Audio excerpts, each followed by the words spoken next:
제6장입니다. 6장에서는 다윗이 하나님의 법궤를 예루살렘으로 가져오는 장면입니다.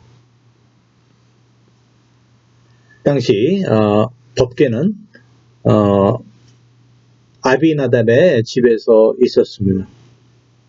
오랜 기간 아비나답의 집에 있었는데 한 100년 정도 있었던 것으로 추정이 됩니다. 왜 다윗이 이제 이 법궤를 아비나답의 집에서 다윗성으로 가져오려 하느냐? 그것은 이제 법궤는 하나님의 임재를 상징하기 때문입니다. 하나님의 임재가 그 법궤에 있다고 믿었기 때문에 마치 하나님을 모셔오려는 마음으로 이제 다윗은 법궤를 가져오려 하는 거죠. 이제 율법에 따르면 1년에 한 번씩 이제 그 대제사장이 이 법궤 위에 염소의 피를 뿌리고 이스라엘의 죄를 위해서 기도를 하게 됩니다. 그런데 오랜 동안 이제 이 성막에서 법궤가 없었기 때문에 이들은 그 제사를 드리고 이스라엘의 죄를 위해 기도할 수 없었던 거죠.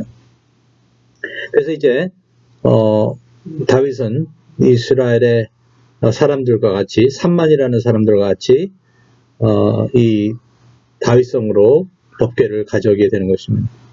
이런 일을 할 때 다윗은 성경 말씀을 따르지 않고 실수를 하게 됩니다. 그것은 제사장이 어깨 위로 법궤를 가져와야 되는데 소가 끄는 달구지로 가져오려 했던 것입니다.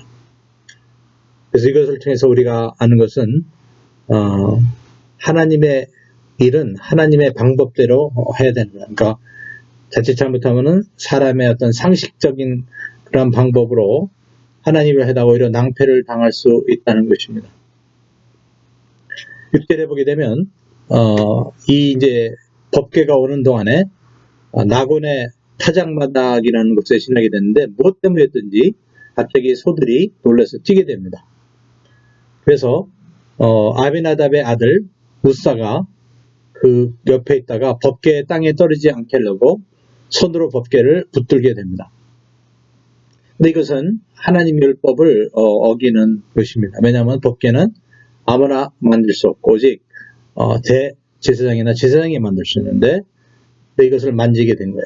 그랬을 때 하나님이 진노하셨다고 합니다. 그래서 우사를 치십니다. 그래서 우사가 즉사하게 되는 것입니다. 하나님의 법궤는 거룩하기 때문에 이 법궤를 운반할 때는 가죽으로 3번을 덮고 그리고 나와서 날라야 되는 것입니다. 그런데 그것도 안 했던 것 같아요. 그래서 이것을 통해서 우리가 하나 보는 것은 하나님의 거룩함입니다. 하나님의 거룩함을 분별하고 그 하나님의 거룩함을 지켜야 된다는 거죠. 그래서 하나님의 특별히 일을 하는 사람일수록 이 하나님의 거룩함에 대한 그 분별력을 가져야 되는 것입니다.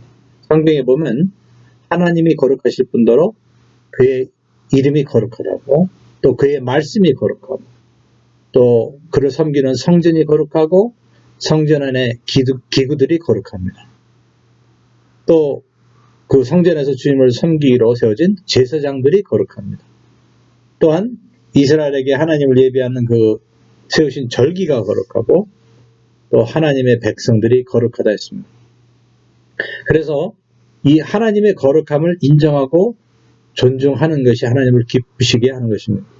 반대로 이와 같으니 하나님의 그 거룩함을 무시하는 자들은 우사의 경우처럼 심판을 받게 되는 것입니다. 그다음에 신약 시대에 와서도 거룩함이 있느냐? 마찬가지입니다. 신약 시대에서도 하나님의 거룩함 때문에 거룩한 것도 있는 것입니다. 물론 이제 우리는 이스라엘 사람들처럼 그 많은 율법의 그와 같은 내용처럼 거룩함을 지키진 않지만 신약 시대에서도 성경 말씀에 우리 성도들이 하나님의 거룩한 제사장이고 또 우리의 몸이 하나님의 거룩한 성전이라고 하고 있습니다. 그래서 지금도 거룩한 것이 있는 것입니다. 고린도전서 3장 17절에 보면 누구든지 하나님의 성전을 더럽히면 하나님이 그 사람을 멸하시리라. 하나님의 성전은 거룩하니 너희도 그러하니라. 고린도 교회는 그 고린도 교회 안에 여러 가지 죄가 있었습니다. 간음의 죄, 또 여러 가지 거짓 가르침을 따르는 것도 있었고, 방파짓고 싸우는 것도 있었고, 또 성만천을 거룩하게 여기지 아니하고 하나님을 멸시를 받게 하는 그런 일도 있었습니다. 그래서 이와 같이 거룩함을 인정하지 아니하고 하나님의 거룩함을 지키지 않으니까 어떻게 됩니까? 그 교회에 하나님의 징계가 임해서 약한 자들이 있고 병든 자들이 있고 자는 자가 있었다 하고 성경은 말하고 있습니다.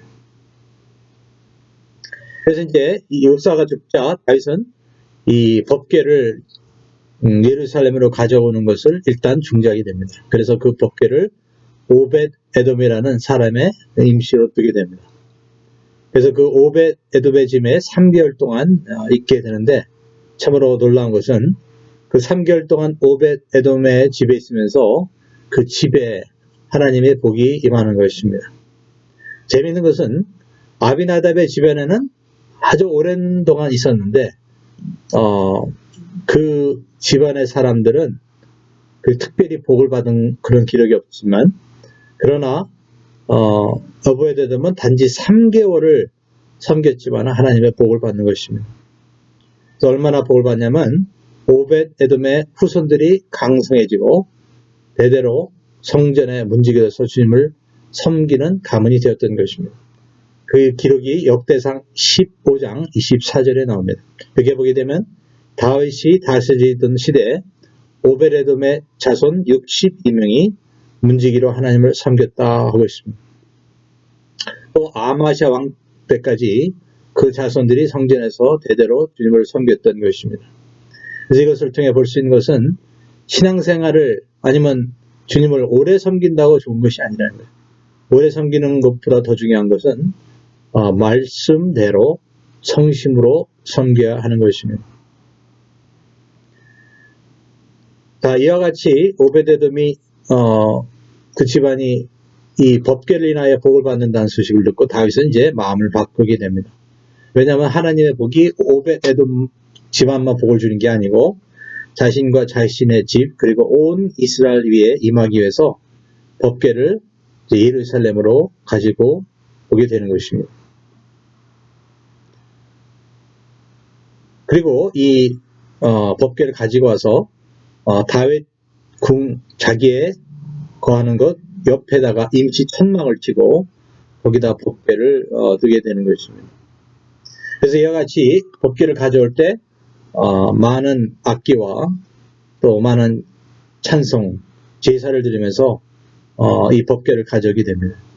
근데 가져오면서 이제 다윗이 그 무리 앞에서 춤을 추면서 가져오게 되는데 미갈이 이제 그 법궤가 궁 옆에 왔을 때 그것을 보면서 속으로 다윗을 업신여기게 되는 것입니다. 한날의 왕인데 다윗이 채통없이 왕의 옷을 입지 않고 다른 제사장들과 같이 옷을 입고 덩달아 춤추면서 속살이 보이는 것이 못마땅했던 것입니다. 그래서 나중에 이제 모든 것이 다 끝나고 다윗이 궁에 들어올 때 미갈이 나가서 다윗 왕을 나무라게 됩니다. 그래서 20절에 보면 그 나무라는 말 있죠. 이스라엘 왕이 오늘 어떻게 영화로우신지 방탕한 자가 염침 없이 자기의 몸을 드러내는 것처럼 오늘날 그 신복의 길종의 눈앞에서 몸을 드러내셨도다. 그러니까 다윗을 아주 낮게 보고 비꼬는 말을 한 거죠. 근데 이것이 큰 잘못이죠. 남편일 뿐 아니라 사실은 이스라엘의 왕이여 하나님의 기름 부음 받은 종인데 그가 하나님 앞에서 신나서 찬송하고 예배드린 것 가지고 그와 같이 이제 비난하는 말을 공개적으로 한 거죠.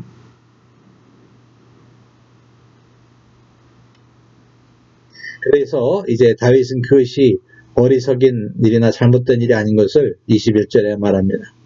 이는 여호와 앞에서 한 것이니라. 저가 내 아비와 온 집을 버리시고 나를 택하사 나로 여호와의 백성 이스라엘의 주권자를 삼으셨으니 내가 여호와 앞에서 뒤놀리라. 마치 부모 앞에서 재롱부리는 아이의 심정으로 그 법궤를 가져온 것이 너무 기뻐서 그렇게 찬성하고 춤췄다 하고 말하는 거죠. 그래서 여기서 우리는 다윗의 참 예배자로서의 그 자세를 보여줍니다.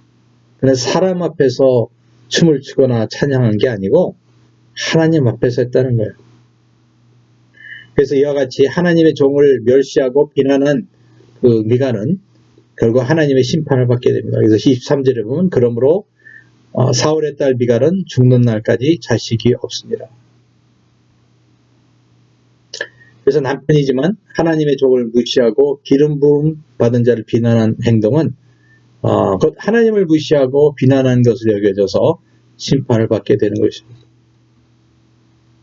그래서 사역을 하는 사람일수록 다른 사람이 그를 존경해야 될 이유가 바로 여기에 있습니다. 그가 하나님의 부르심과 기름 부음을 받아서 하나님의 일을 하기 때문에 인간적으로 부족할 수 있고 다른 사람이 볼 때 이해하지 못하는 일이 있어도 그것이 하나님의 부르심의 그 뜻 가운데서 합당하게 된 것이라면 그렇게 함부로 비난하고 하나님의 종들을 공격한다는 것은 그 공격하는 사람에게는 이와 같이 하나님의 징계를 받게 되는 그러한 일이 생기게 되는 것입니다. 그래서 함부로 남을 비난하고 특히 하나님이 쓰시는 종들을 험담하지 말자 하는 것입니다. 7장입니다. 7장은 다윗과 맺으신 하나님의 영원한 언약을 말하고 있습니다. 법궤를 들여온 사건을 통해서도 알겠지만은 다윗은 하나님을 사모하는 마음이 아주 대단한 사람입니다. 이제 다윗은 그 법궤를 가지고 와서 성막 바로 옆에다가 이제 두고 거기에서 사람들로 하여금 하나님을 찬양하고 예배하게 했습니다. 그러나 아무래도 이 성막은 아주 초라하죠. 성막이니까. 그랬을 때 늘 자기는 죄송한 거예요. 자기는 아주 좋은 궁전에서 사는데 하나님의 법궤는 이 평막 가운데 늘 있는 것이 늘 마음에 죄송했던 것입니다. 그래서 그는 하루는 선지자 나단을 통해서 하나님께 성전을 짓는 것에 대해서 하나님께 뜻을 아릅니다. 이것을 통해서 보는 것은 다윗은 그의 마음에 늘 하나님께 무엇으로 보답을 할까, 하나님께 무엇으로 영광을 돌릴까 하는 그러한 아주 선한 마음을 가졌다는 것입니다. 그랬을 때 하나님은 아주 뜻밖의 대답을 주시는 거죠. 그것은 네가 짓는 것이 아니다. 노가 되겠습니다. 그래서 역대상 22장 8절에 보면 그가 많은 사람들의 피를 흘린 군이기 때문에 너는 질 수 없다. 대신 너의 아들이 짓는다 하고 주님은 대답을 해주십니다. 우리는 대개 무조건 좋은 일이면 하나님의 뜻이라고 생각할 수 있지만 항상 그런 것은 아닙니다. 좋지만은 하나님 때로는 그것이 하나님의 뜻이 아니라고 말하신 때가 있습니다.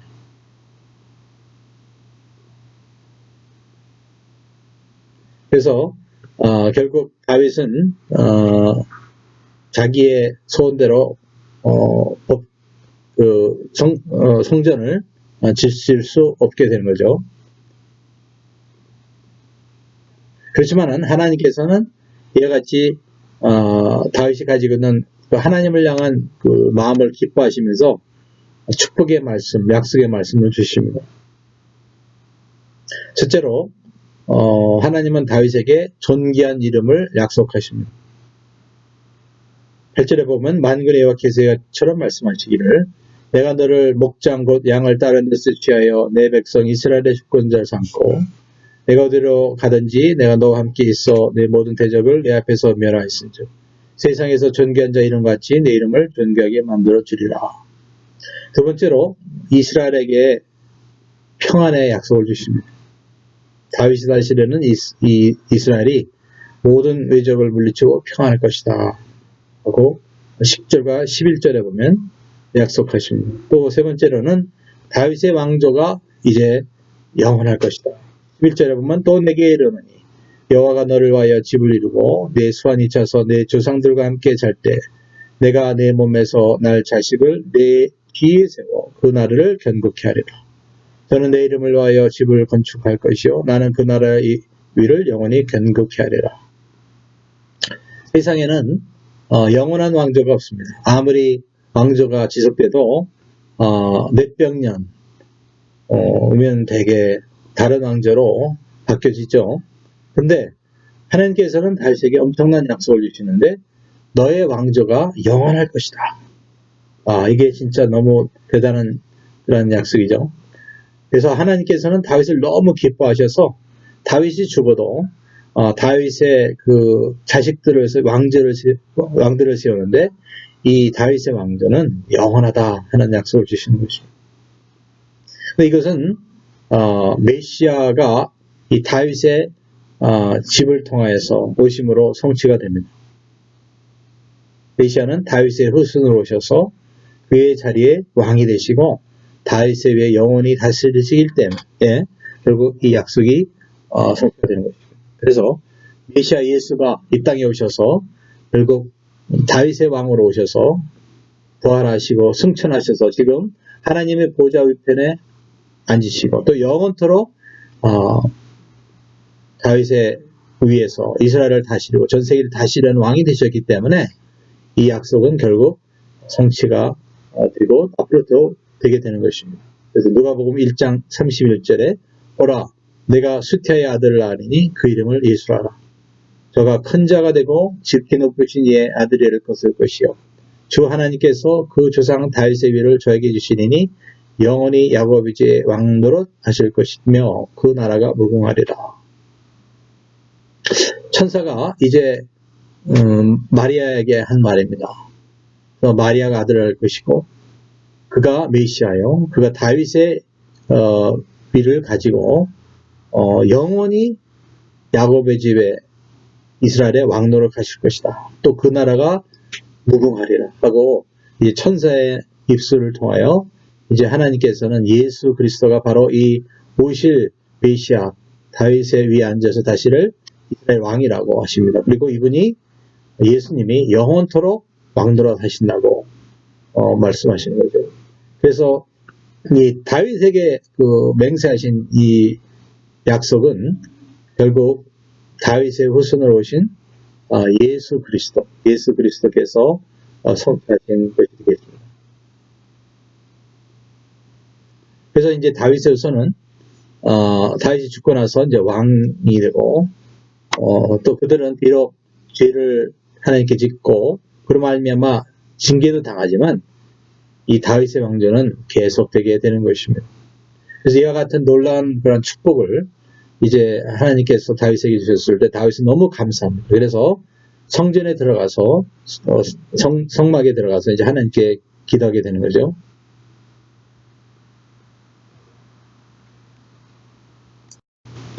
이와 같은 축복의 약속에 다윗은 감사해서 이제 하나님께 기도하게 됩니다.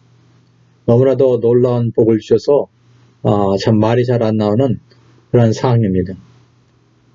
그래서 다윗은 이와 같이 자기의 집안을 영구의 그 왕의 집안으로 삼으시는 하나님의 뜻을 인하 하나님을 찬양하고 그것이 이루어지기를 간구하는 것을 볼 수가 있습니다.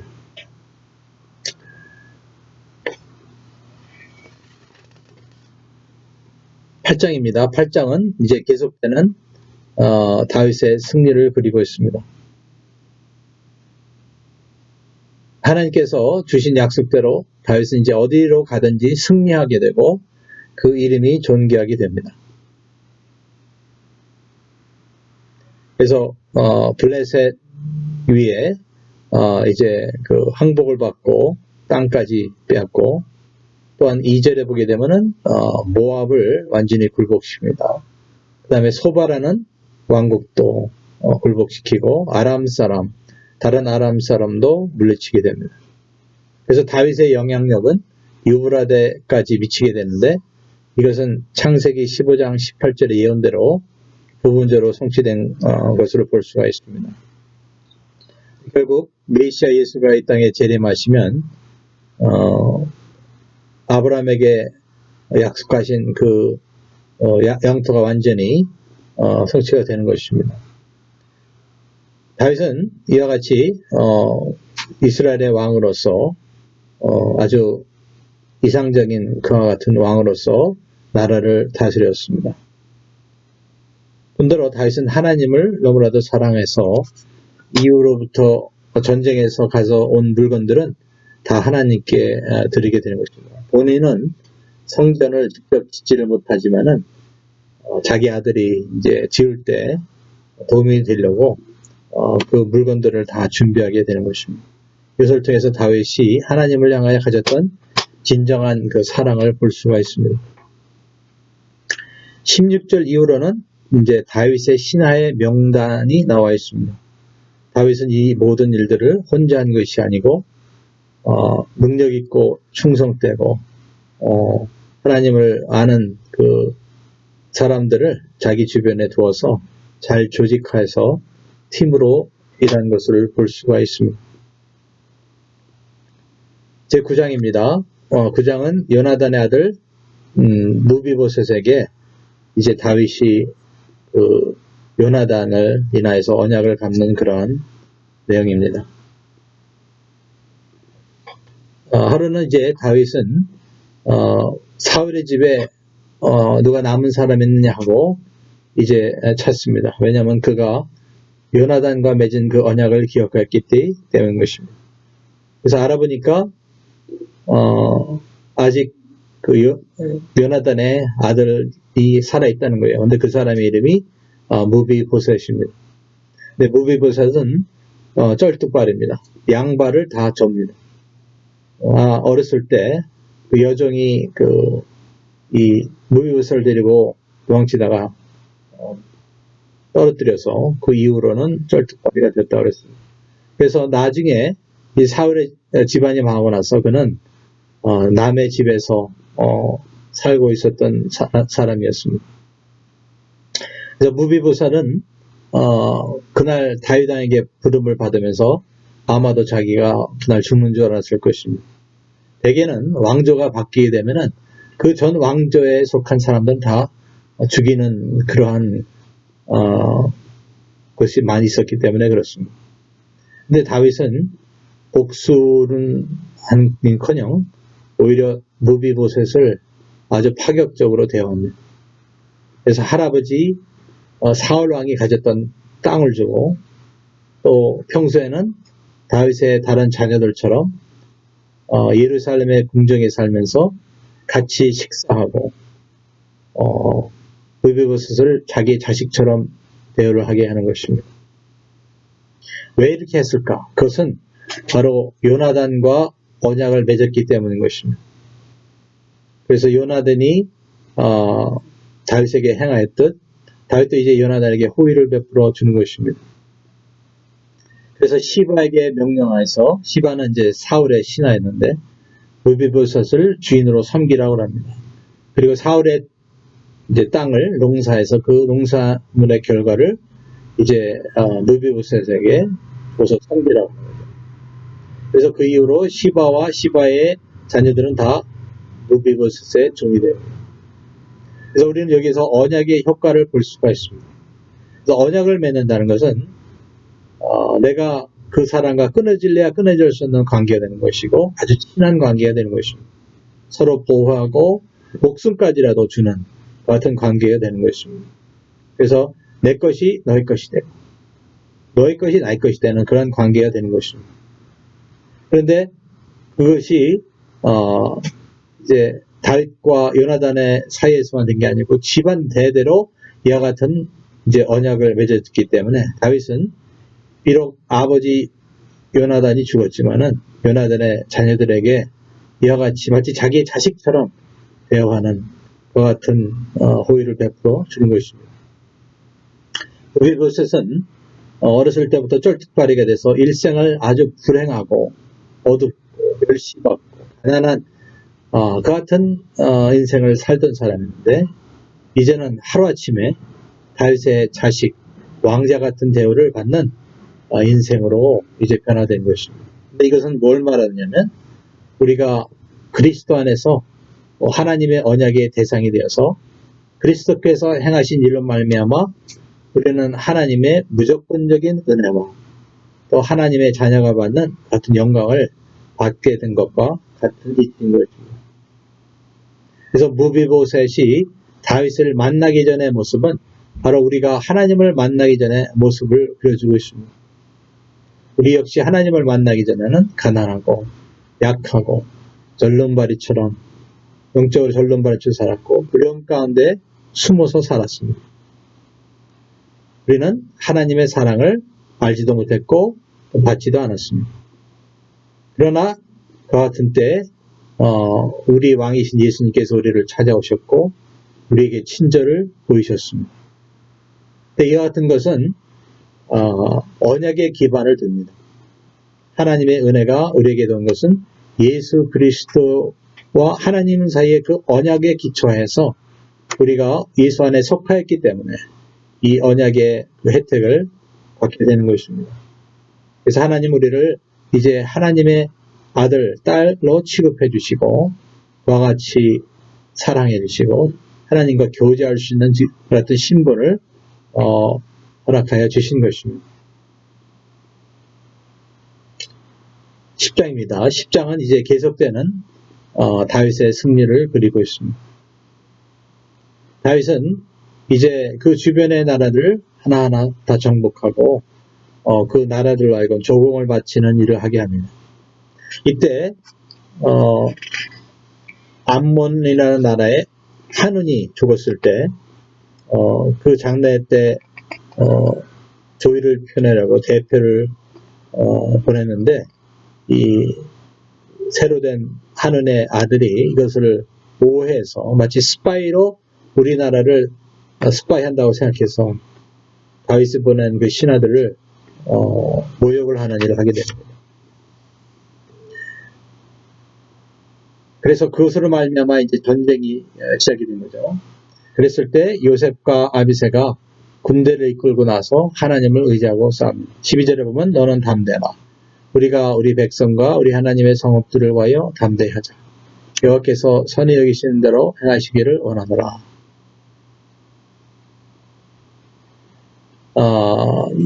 요압은 우리가 지난번에도 봤지만은 흠이 많은 사람이죠. 그러나 요압도 이것을 통해서 보는 것은 하나님을 향한 믿음이 있었던 사람입니다.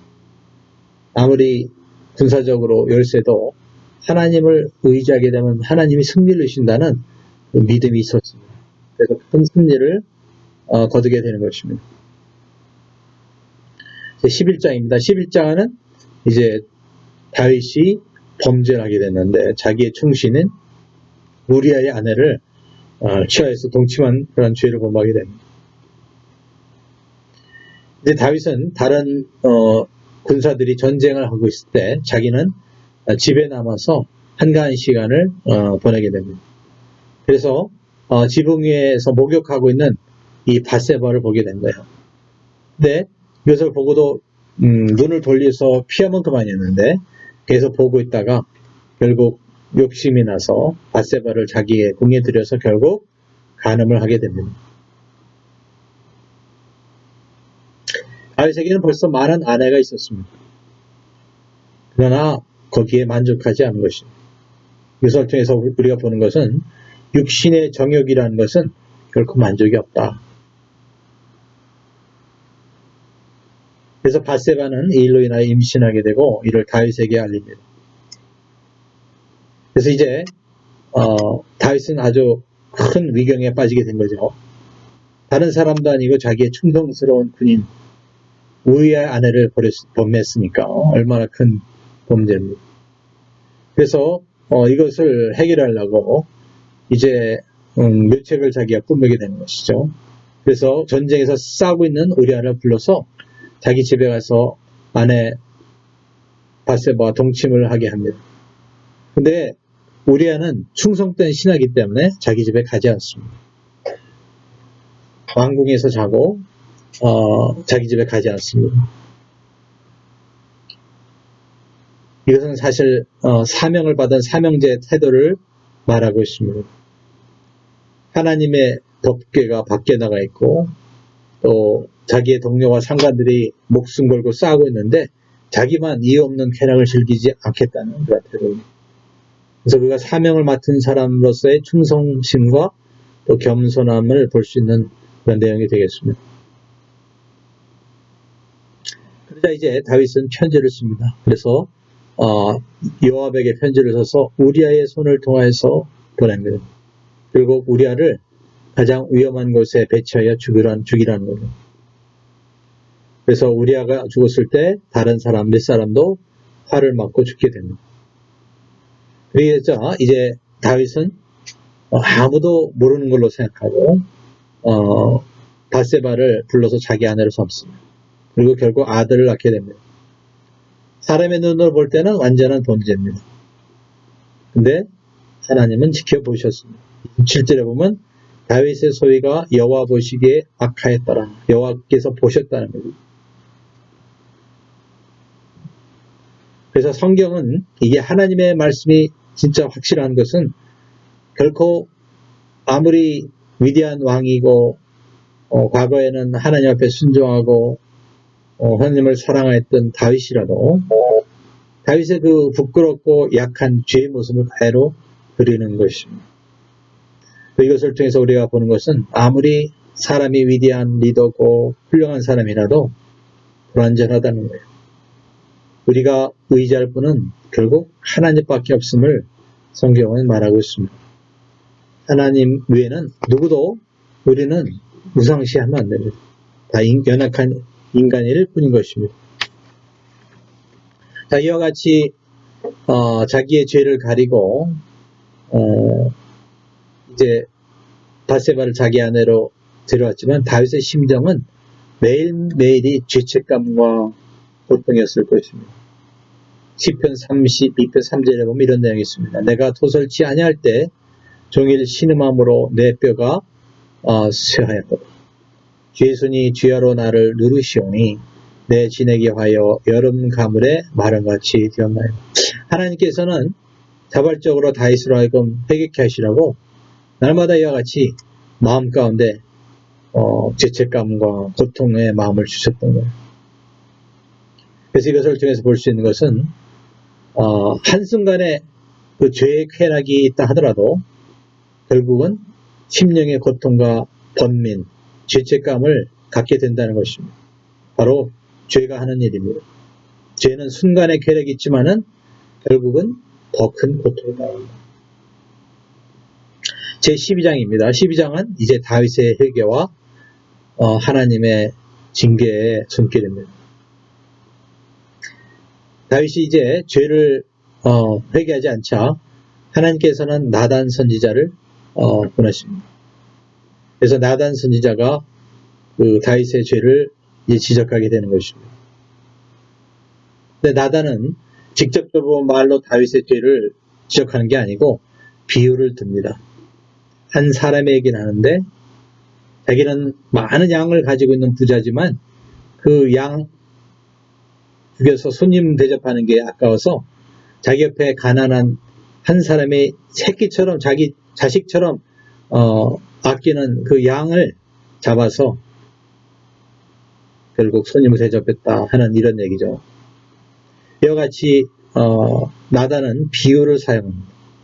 네, 예수님 때도 그랬지만은 비유를 사용한다는 것은 이와 같이 참 하기가 어려운 말할 때 참 효과적인 그러한 내용이 방법이 되겠습니다. 예수님도 사역을 하실 때 비유를 많이 사용하셨죠. 우선 비유를 사용하게 되면 어떠한 그 영적인 진리들을 이 이야기의 어떠한 그런 형체로서 줄 수가 있기 때문에 우선 객관적으로 만들 수가 있습니다. 그래서 이 객관적인 그러한 제3자의 눈으로 그것을 보고 자기 자신을 판단할 수 있게 된 거죠.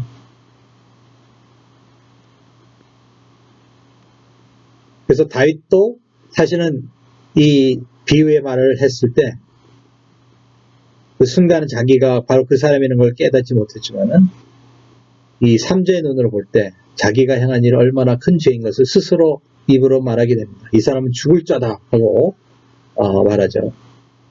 또 이제 비유에는 여러 장점들이 있는데 두 번째로는 이 비유를 통해서 심오하고 아주 복잡할 수 있는 이 진리들을 누구라도 쉽게 이해하게 만듭니다.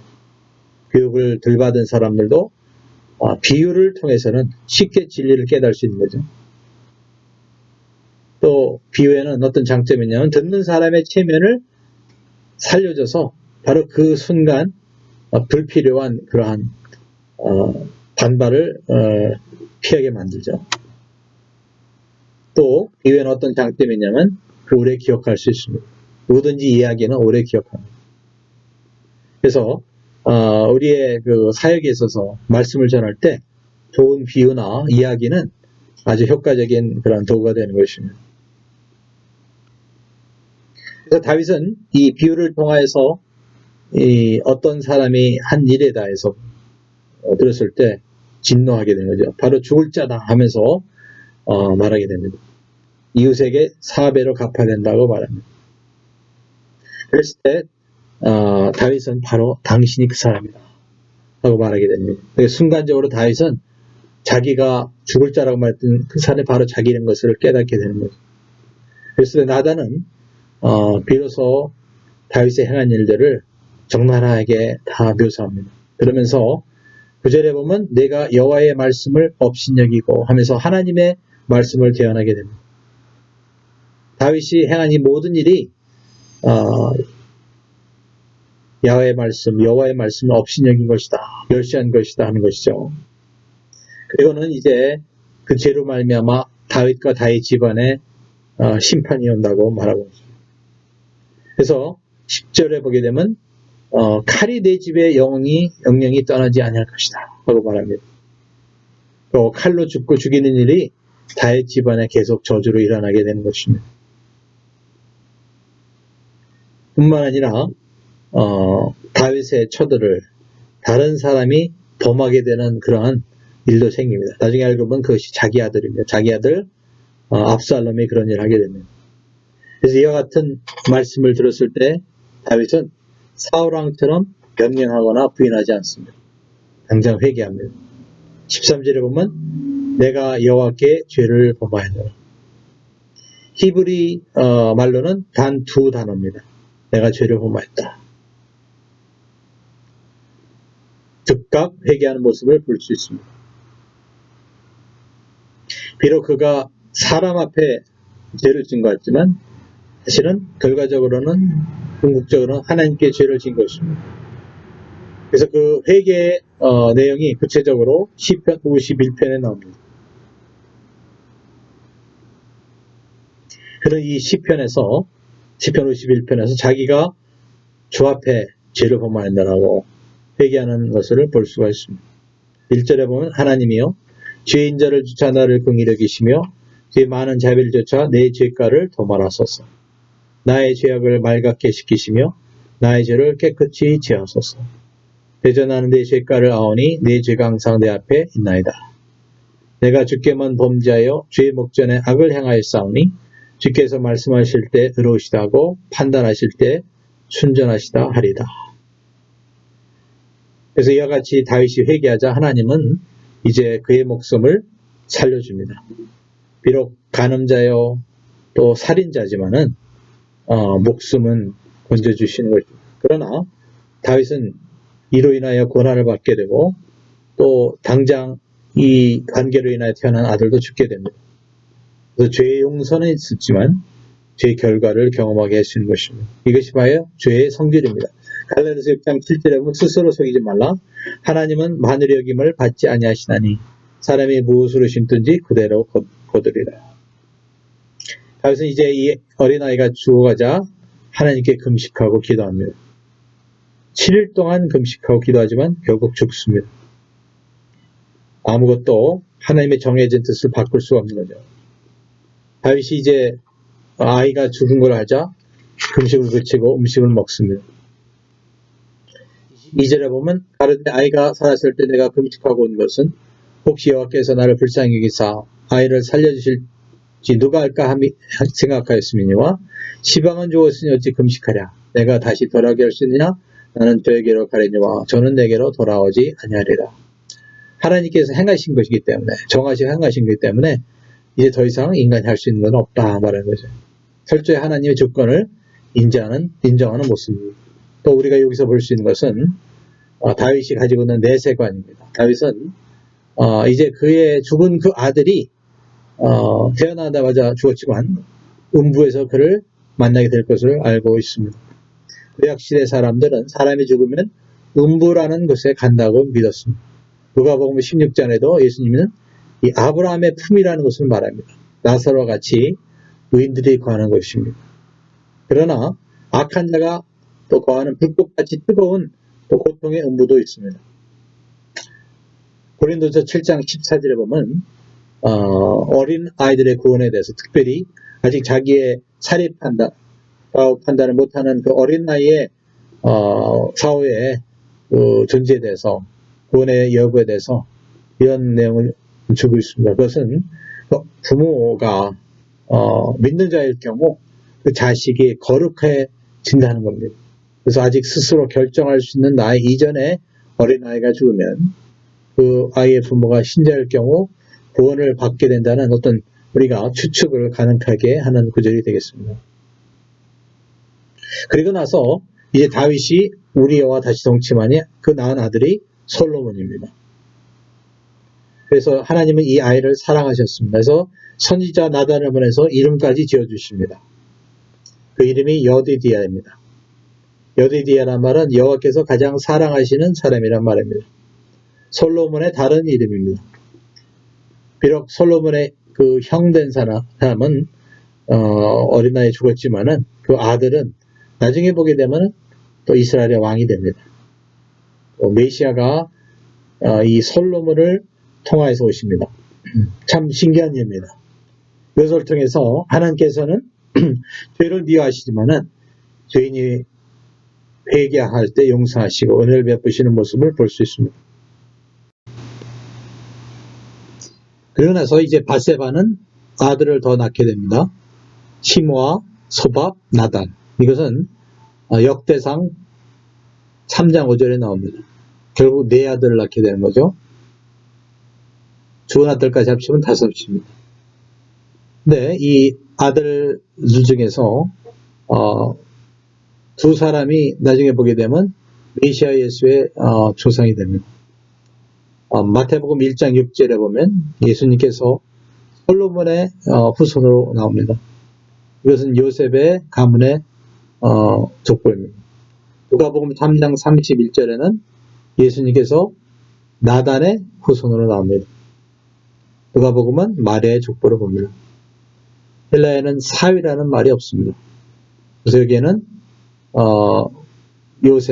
요셉이 헬리의 아들로 나왔는데 사실은 헬리의 사위가 되겠습니다. 즉 누가복음은 마리아의 집안의 족보가 되겠습니다. 그리고 이 장의 마지막에는 이제 요압의 군대가 큰 승리를 거두는 모습을 볼 수 있습니다. 그랬을 때 다윗왕을 전쟁터에 초대하는 장면입니다. 얼마든지 자기가 직접 성을 점령하고 명예를 얻을 수 있지만 다윗왕을 불러서 다윗왕으로 하여금 그 승리의 영예를 갖게 하는 겁니다.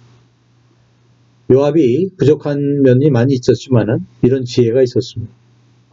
그것은 결국 왕을 존경하는 것입니다. 베드로전서 2장 17절에 보면 무사람을 공경하며 형제를 사랑하며 하나님을 두려워하며 왕을 공경하라. 우리가 성도로서 아니면 주의 종으로 사역할 때 하나님께서 우리 위에 주신 영적인 지도자들이 있습니다. 그들을 존경하는 것이 하나님의 기뻐하시는 것이고 하나님의 복을 받는 것입니다. 그래서 왕을 공경하라 하는 것은 결국 권세 잡은 자들을 존경하라는 거예요. 왜냐하면 모든 권세가 하나님께로 온 것이기 때문에 그것은 결국 하나님을 존경하는 태도가 되는 것입니다.